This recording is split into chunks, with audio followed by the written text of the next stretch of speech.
Welcome, everyone. I'm so happy and excited that you all are joining. It's such a great opportunity for me to talk once again about my favorite subject, which is Bhutan and pilgrimage. And I'm so excited to share all the information with you tonight. So, a little bit of an overview about what's going to happen. First, I'll just introduce myself, and then while we're waiting for Lama Palden to come on, I'll show you just a very short video comprised of a couple different photos from more recent pilgrimage.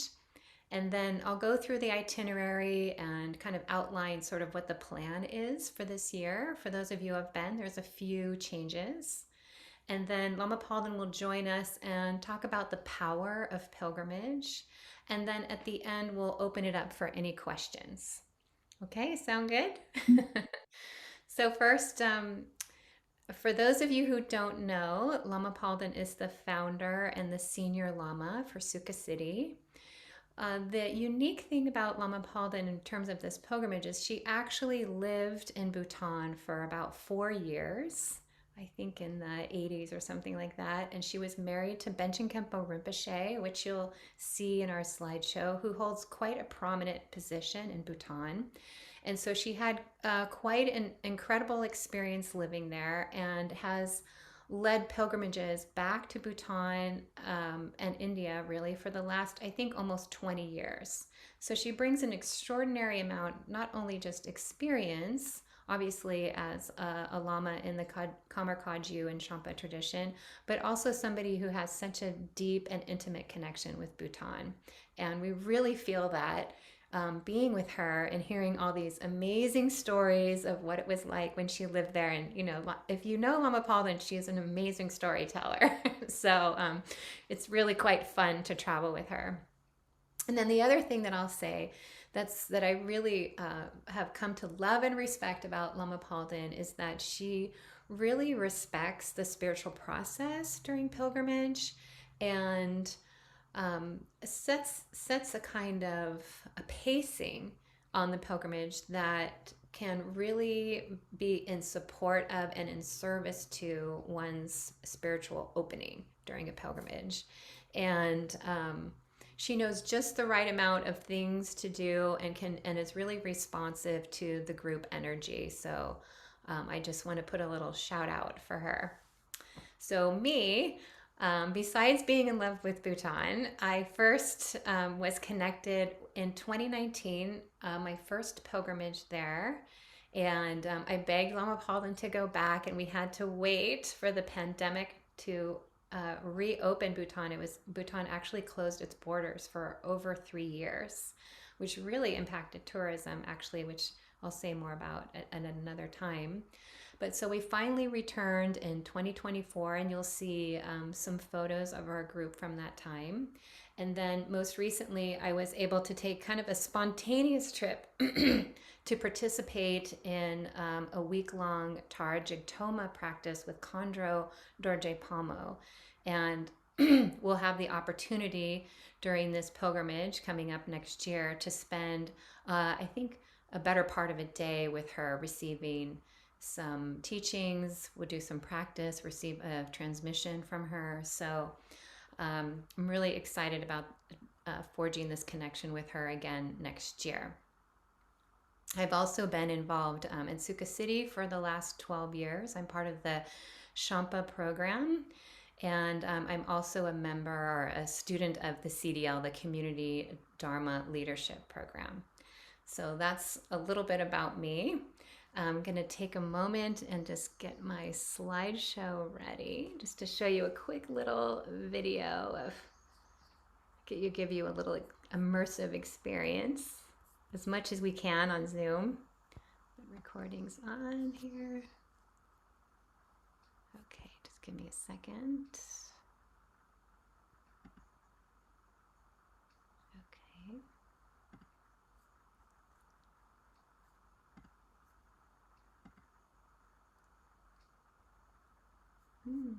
Wrong one. Just a second here.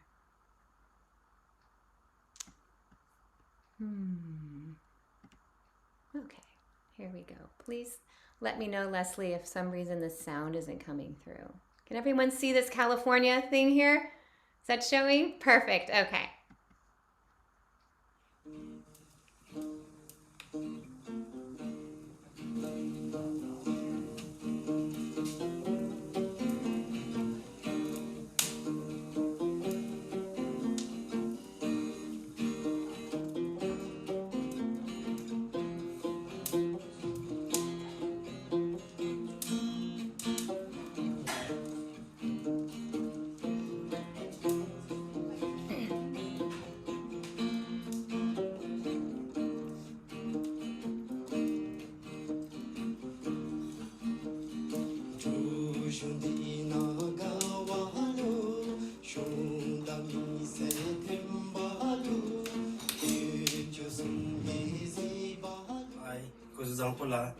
So my name is Ugin, so I'm from Bhutan.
My goodness, sorry for the herky-jerkiness of it, but hopefully you got a good sense of of the feeling and the spirit of Bhutan.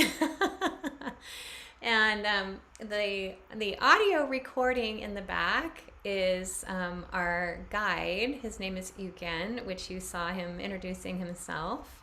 And he's also a musician, and he often plays for us, and he's singing this really lovely traditional song about how wonderful Bhutan is.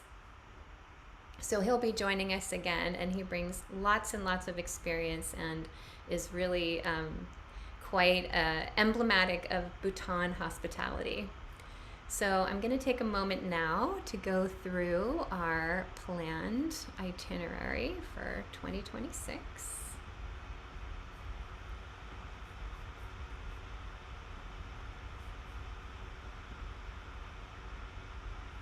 Okay, so here you'll see this photo a lot on our marketing materials. This is the Paro Valley. This is where we fly into, and on the far left in this little corner, and I wish I had a little pointer on here, but that's not in this capability of this program. That's a view above Tiger's Nest, or Taksong as it's known, and later on I have a picture of from the valley straight down below, so sort of make this mental note of this view from this perspective. So we're looking, we're up at like maybe 11,000 feet looking down into the valley, which is around 7,000 feet. And so you can see this Paro Valley is very lush. There's so many trees there. Bhutan is the only carbon negative country in the world based on its immense forest coverage. And it's this incredible valley with rice terraces and dotted with these temples. It's actually just such a beautiful place. So this is where we start. And we've just released the dates. And by the way, all of this information will be posted or is posted right now on the website now. So you can write notes if you want, but it's on the pilgrimage tab on the Sukhasiddhi website. So we're going a little bit earlier this year, the September 26th through Friday, October 9th. This is a 14-day, 13-night pilgrimage. And again, we have Lama Palden guiding us through every part of this glorious pilgrimage. So this pilgrimage takes place in the western part of Bhutan. And you can see this little bus. There's usually 2 of them that takes us all around. And we start in Paro, and then we make our way to Bumtang, which is sort of in more of the central part of western Bhutan, stopping in the capital of Thimphu, the incredible valley of Punakha, a stop in Trongsa, and then Bumtang, which is actually part of 4 different valleys. And then we fly back to Paro, which saves us about 14 hours of driving, which is a real bonus. And we, on a clear day, the flight from Bumtang back to Paro is absolutely stunning. We get to pass all kinds of snow-covered mountains, so it feels like a bonus, like kind of a tour as part of our flight. And I think it's only like maybe half hour or so. Bhutan is about the size of Switzerland, for those of you who are curious. And there's, I think their last census is 750,000 people. It's the lowest population density of any Asian country. So it's really special in that way. So here we go, Paro again. This is the view on the approach of the airplane coming down this valley.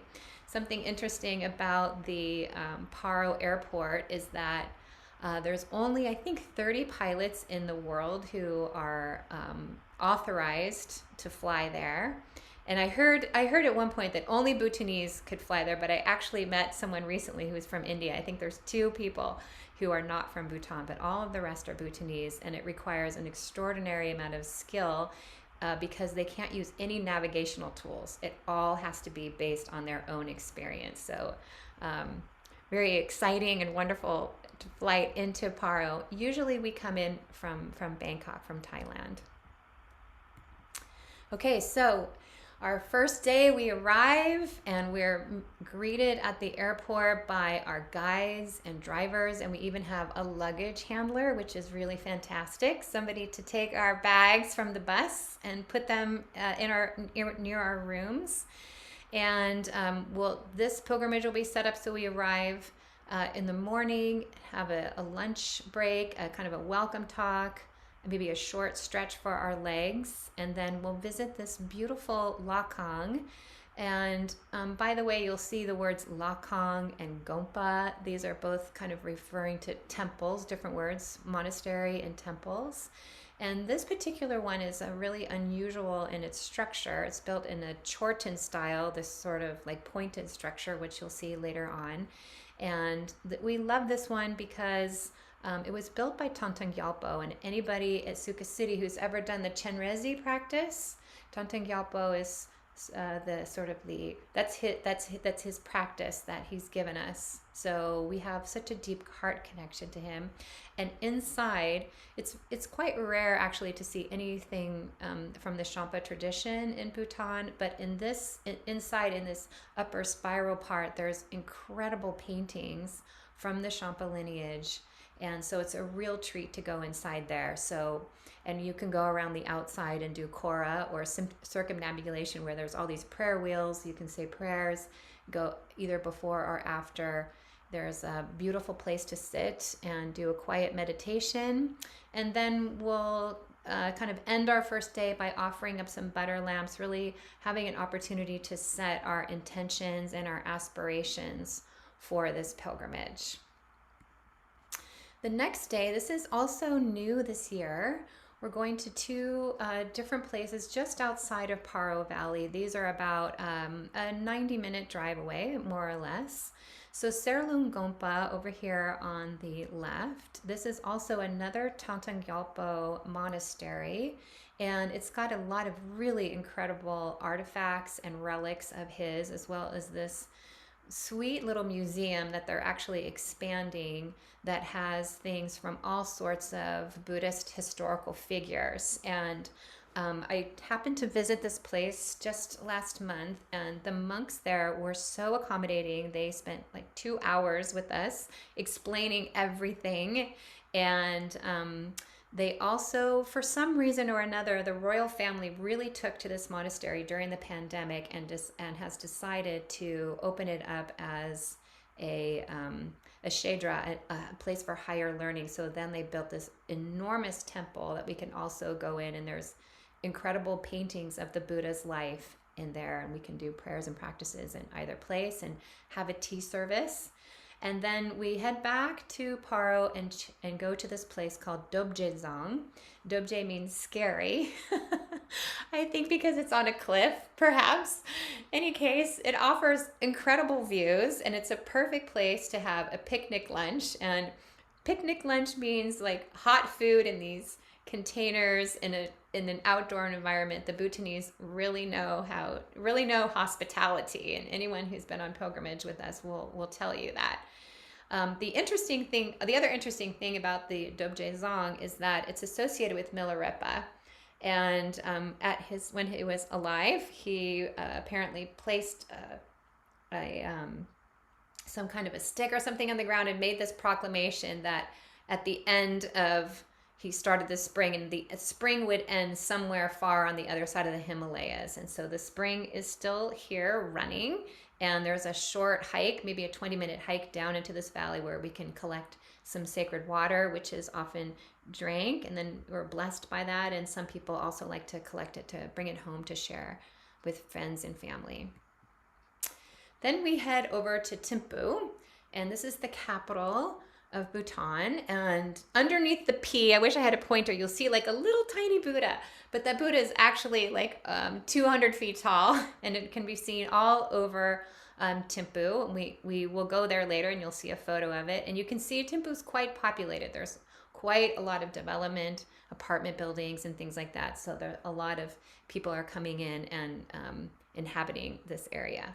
So we spend just one day in Thimphu, but we're able to see some key sites like this Memorial Chorten, where we can see locals doing circumnavigating the Chorten and doing prayer wheels. And it's a good opportunity for us to do the same or go inside and look at all the incredible statues and paintings. And also, just a quick little note, photography in, I would say, 95% of the temples is prohibited. So that's why you won't really see any photographs of the inside. And honestly, after having been to like Nepal and Thailand, these other places, there's something that really preserves the sacredness. I mean, besides the obvious that we're being really present to what we're seeing instead of taking photographs, but there's something by making that prohibited that I think really elevates the whole experience. And then here's that Buddha that I was pointing to along with our pilgrims from last year. And it's all around it. And you can kind of see in the background are all of these offering goddesses of all the different offerings. So that's really fun to see. And if you've done any practices at all where you imagine offering goddesses, you can see them all. It's very exciting. If that doesn't mean anything to you, don't worry about it. Okay, so moving on, we continue our drive into the Punakha Valley, and I think this is just one of the most beautiful valleys. And this is the view from the top of this Chorten, which I'll show you in the next slide. And then if you can also imagine another picture I'll show, on the other side of this valley is another river, and where they come together is this place called Punakhazang, which I'll show you in just 2 slides here. So here we are hiking through these rice fields and having this just beautiful, I think it's maybe like an hour and a half hike, something like that, up to the top of this Chorten that was built by the Queen Mother to sort of, as I think it was in celebration, and also to reverse any negativity. And inside is all incredible statues of Vajrayana, for those of you who know who that is. And so again, you can climb, you can go inside, and then at the top, right below this sort of golden dome, there's this huge balcony, and that's where the previous slide was taken from, this view down into the Punakha Valley. So one, it's a beautiful, incredible place to visit, but also offers just such a lovely opportunity to hike through these rice terraces and see people harvesting rice at that time of year. And then here's the Punakha Zong, where I explain where these two rivers come together.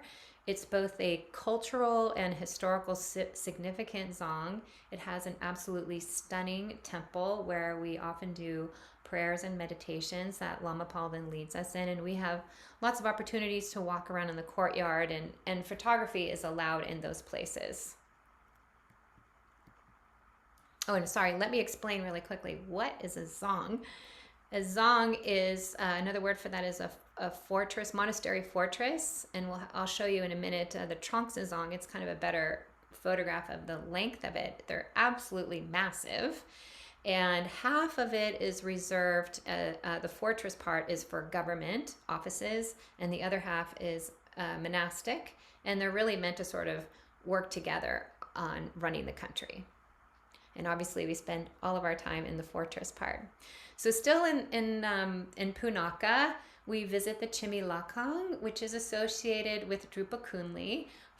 For those of you who know him, he's got lots of very colorful stories associated with him. His nickname is the Divine Madman, and he was a awakened practitioner and did things his own way. We'll just say it that way.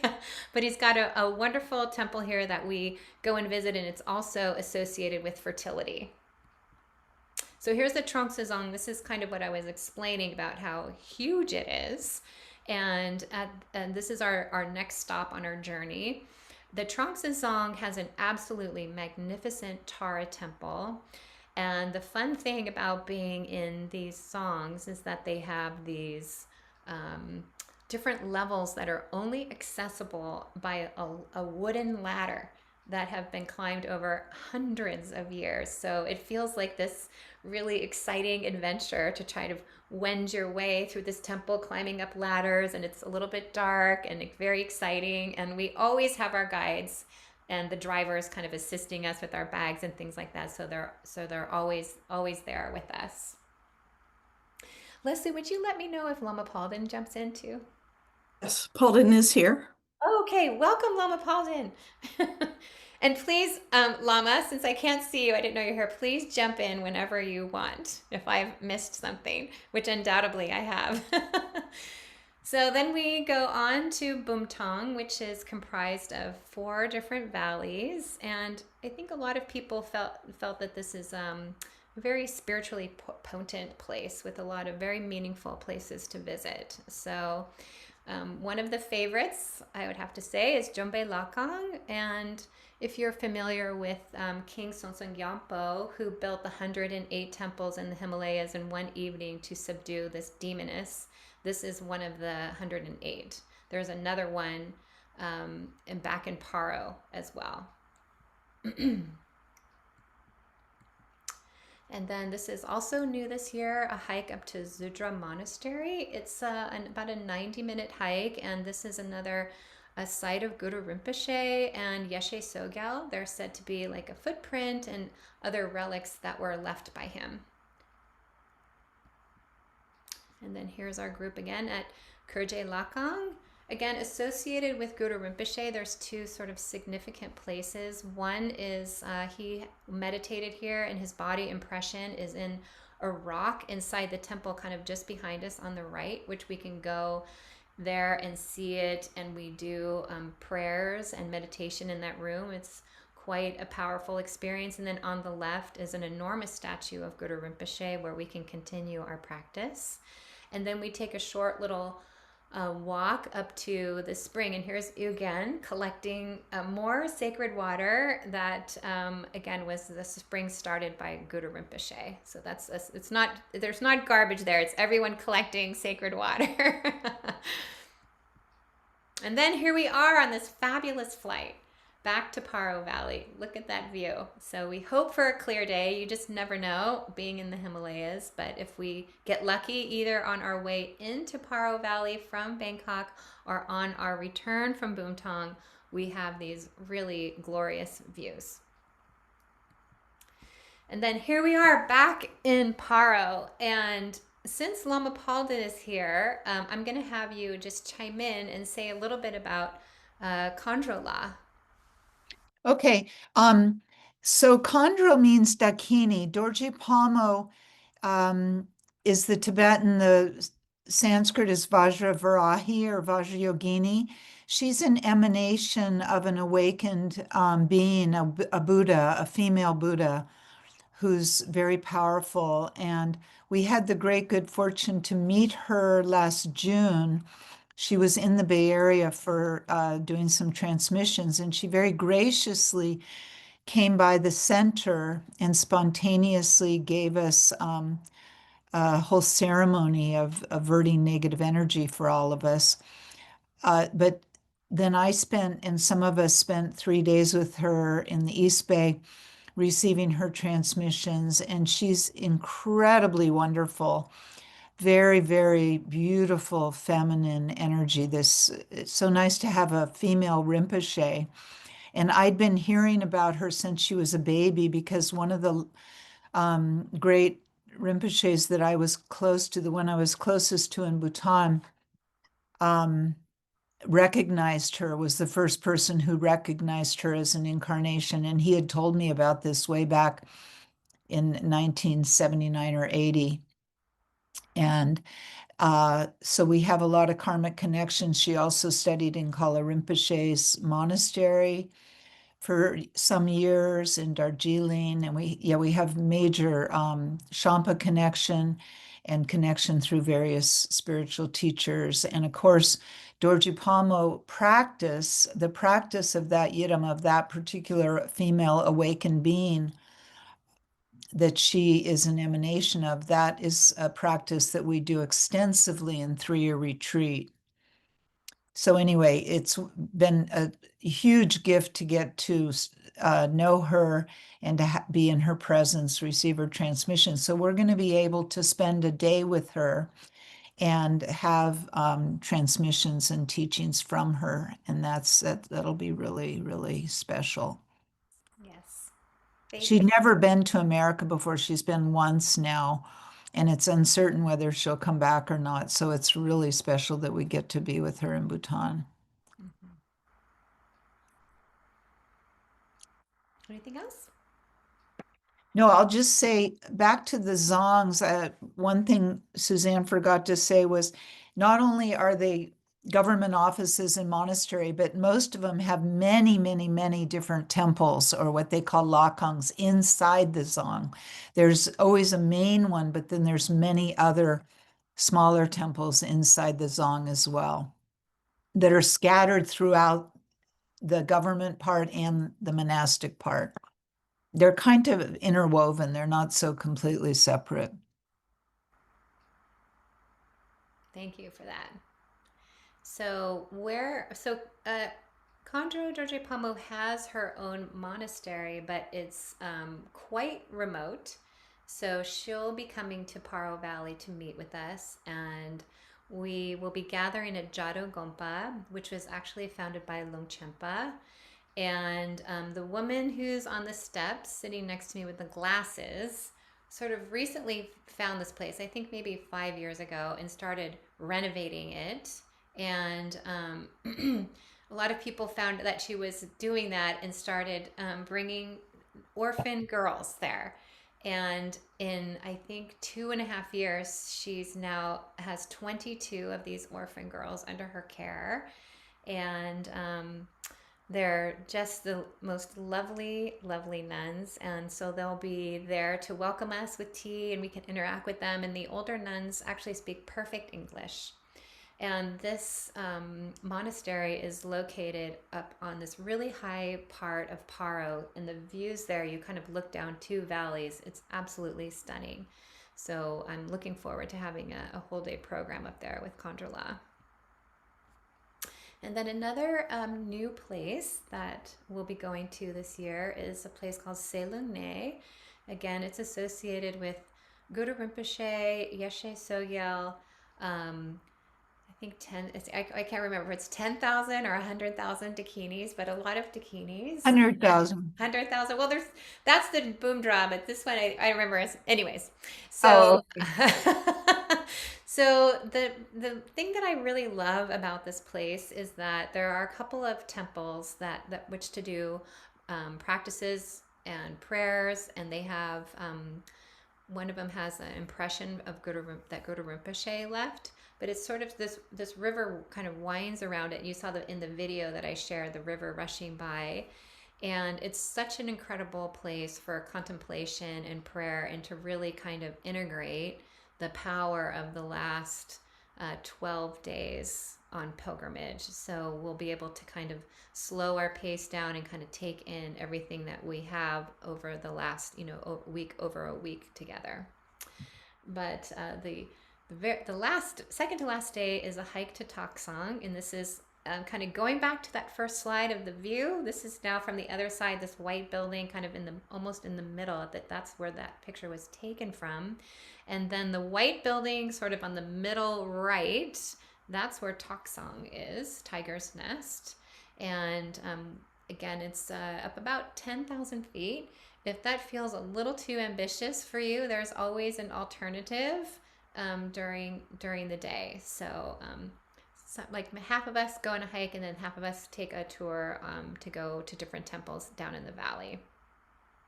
And there's also horses. You can take 2/3 of the way up and you have to walk the rest of it. Right. Yeah. So they're a big help. Little small horses, because they're Himalayan horses Like that they're are. like ponies more, right? Right next to Tiger's Nest, kind of tucked in, is this Yeshe Sogyal's cave.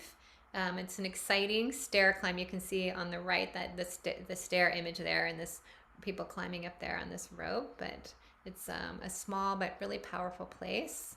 And then hiking up to that peak place, there's Machig's cave, and we went with Lama Dundra last year, and I'm so sorry I forgot to mention that she'll be also joining us again this year. And she led us in this short Machig practice last year that was really fantastic. And then here we go, saying goodbye to Bhutan, and we have our closing circle and our gratitudes. So now I'm just going to answer a few questions. Actually, you know what? Maybe I'm going to take a little break. We'll come back to this. Lama Palden, I wanted you to talk about the power of pilgrimage, and then I will go and answer these questions. Sure. Okay, sure. Good evening, everybody. Thank you for being with us. You can see that Suzanne greatly loves Bhutan, and I moved there in the late 70s. I was married to a Bhutanese Tolku, a Rinpoche at the time, and we decided to move back there from Marin to Bhutan. So I lived there for about 4 years, and it just I fell in love with Bhutan. It really, really got located in my heart and was so incredibly nourishing and relaxing for me to live there in many ways. And since that time, I've just so much enjoyed going back, both on my own and taking groups back. About the last 20 years, I've been taking groups there, and it's been extraordinary for all of us. And we kind of taught the Bhutanese guides about pilgrimage. They hadn't really had pilgrims when we first started doing it. So we've learned together over the years. Every trip is better and better because we know more and more, and we've trained them more and more as to what it means to actually do pilgrimage. Because most people come there for either hiking, trekking, or the culture. And we do get to have some great hikes and interact with the culture, but it's a little different doing pilgrimage. Pilgrimage is a very powerful spiritual experience. And I didn't understand when I was young, I didn't understand the power of pilgrimage at all. I was very devoted since my early 20s to doing spiritual practice such as meditation and other kinds of spiritual practice. But I thought, oh, it's so easy to just go to places, how could that actually really benefit you spiritually? And I just really didn't understand. But nevertheless, I did go to India to meet and to be with and study with Kala Rinpoche. And then a year or two later, when I moved to Bhutan, I ended up going to quite a few holy places, both in Bhutan and in other parts of the Himalayas and other parts of the world. And I came to realize that going places, going to see holy places is incredibly powerful. And if it's actually a pilgrimage itself, it's even more powerful. So with a pilgrimage, we start with the idea that it is a spiritual practice and that we're engaging in the entire journey in order to completely open and to receive the transmission of these powerful places. And this is what I came to realize after having the experience of being in these places many times. I came to realize it's incredibly powerful transformation. I just ended up feeling like all my cells in my body had completely changed through being in these sacred places. And other people that have gone on our pilgrimages through Sukhasiddhi through the years have really felt this incredibly powerful transformation that happens through our pilgrimages to Bhutan. So we have, oops, sorry. I thought I turned all that off. My ringer was off. That's odd. Yeah, it's a completely powerful transformational experience to open ourselves, first of all, to be in a country that is still very, very unspoiled and where now it's a democracy. The royal family made them have a democracy about 10 or 15 years ago. Up until then, it's had a benevolent monarchy for about a century. And I did live with some of the princesses one of the prince and princesses when I lived there, and they were all Dharma people and did everything they possibly could for the country. So to live in a place that is truly a Dharma country, where even the rulers for the last century were completely devoted Dharma people, and they finally got to the point where they really felt that it was important for the country to be a democracy. They had had an election in the 60s to see whether the people wanted to have a democracy or continue the monarchy, and the people voted to continue the monarchy because they've loved the king so much and the way they've governed. But then finally, the royal family decided they had to make it into a democracy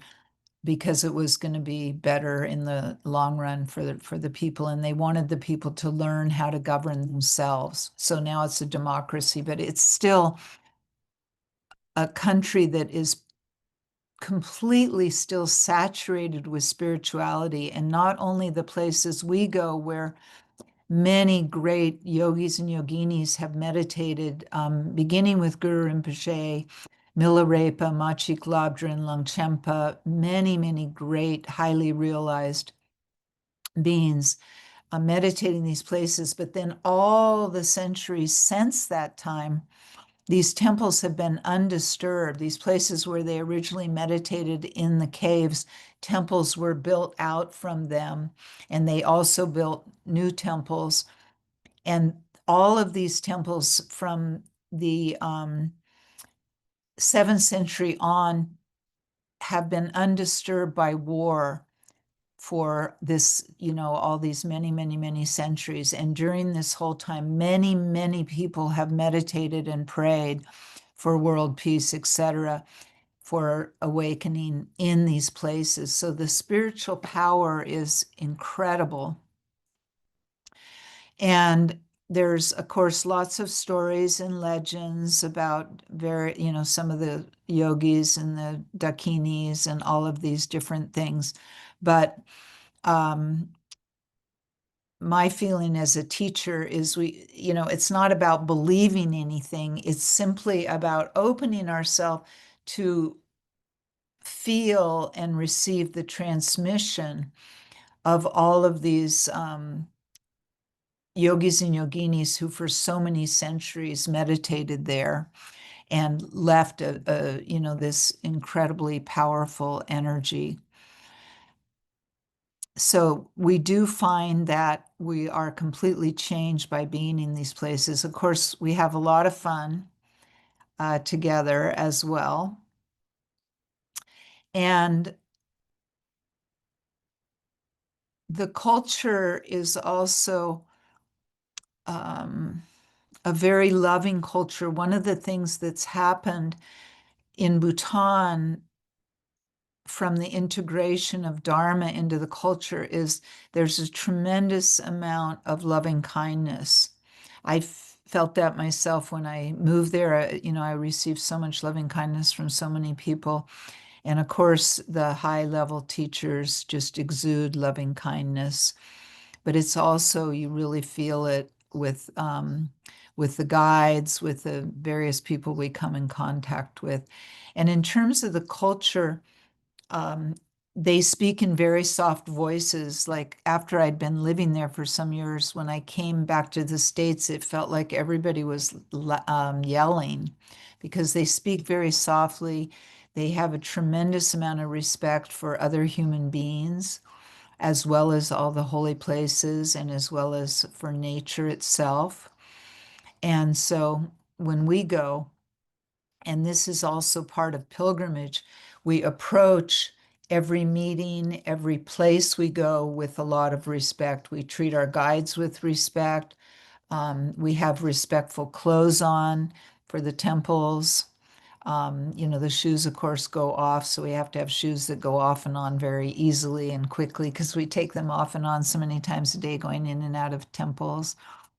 So there's the a feeling that one has there about how deeply the Dharma is really woven into the culture, which is one of the reasons I started doing these pilgrimages, not only because they're extraordinary experiences for people and they're very transformational, but because when we study such a strange tradition as Vajrayana, which is so foreign to our Western way of being and thinking, we're studying these very unusual spiritual practices, and it could be from one aspect considered quite bizarre spiritual tradition. I think it's really healthy and actually almost imperative that we also go and see and experience it in its own culture, what it actually feels like without the Western overlay onto the Vajrayana. So that was a big reason why I love to take students there, is so that they can really experience the Vajrayana in its own culture and see and feel for themselves what that means when a culture is completely saturated with Vajrayana, when it's been being practiced there since the 7th century.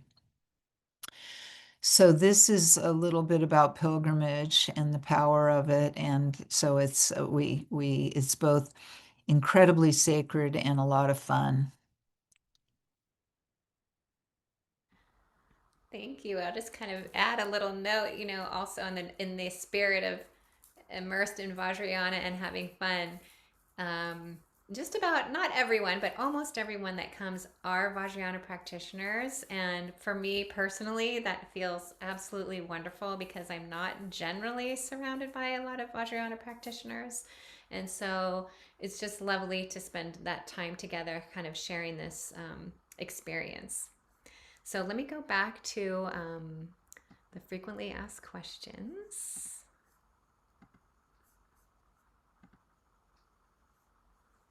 So people usually that I'm sure we're going to open it up for questions soon, but most people want to know, what are the rooms like and what's the food like?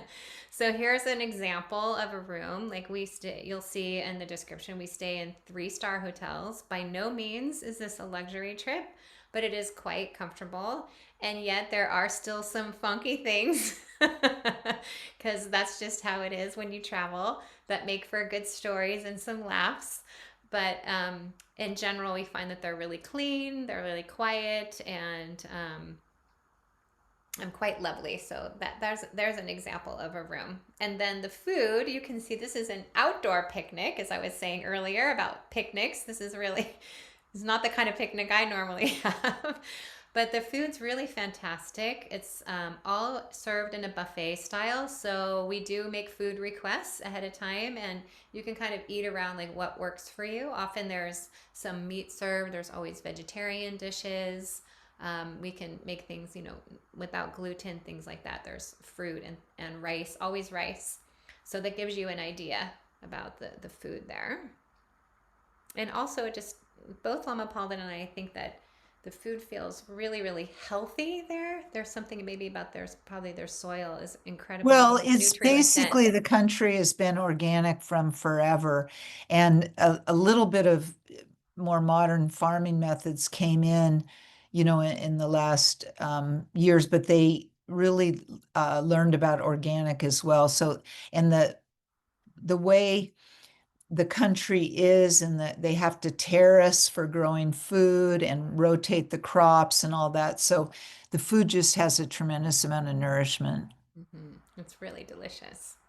So here's the pricing for this pilgrimage.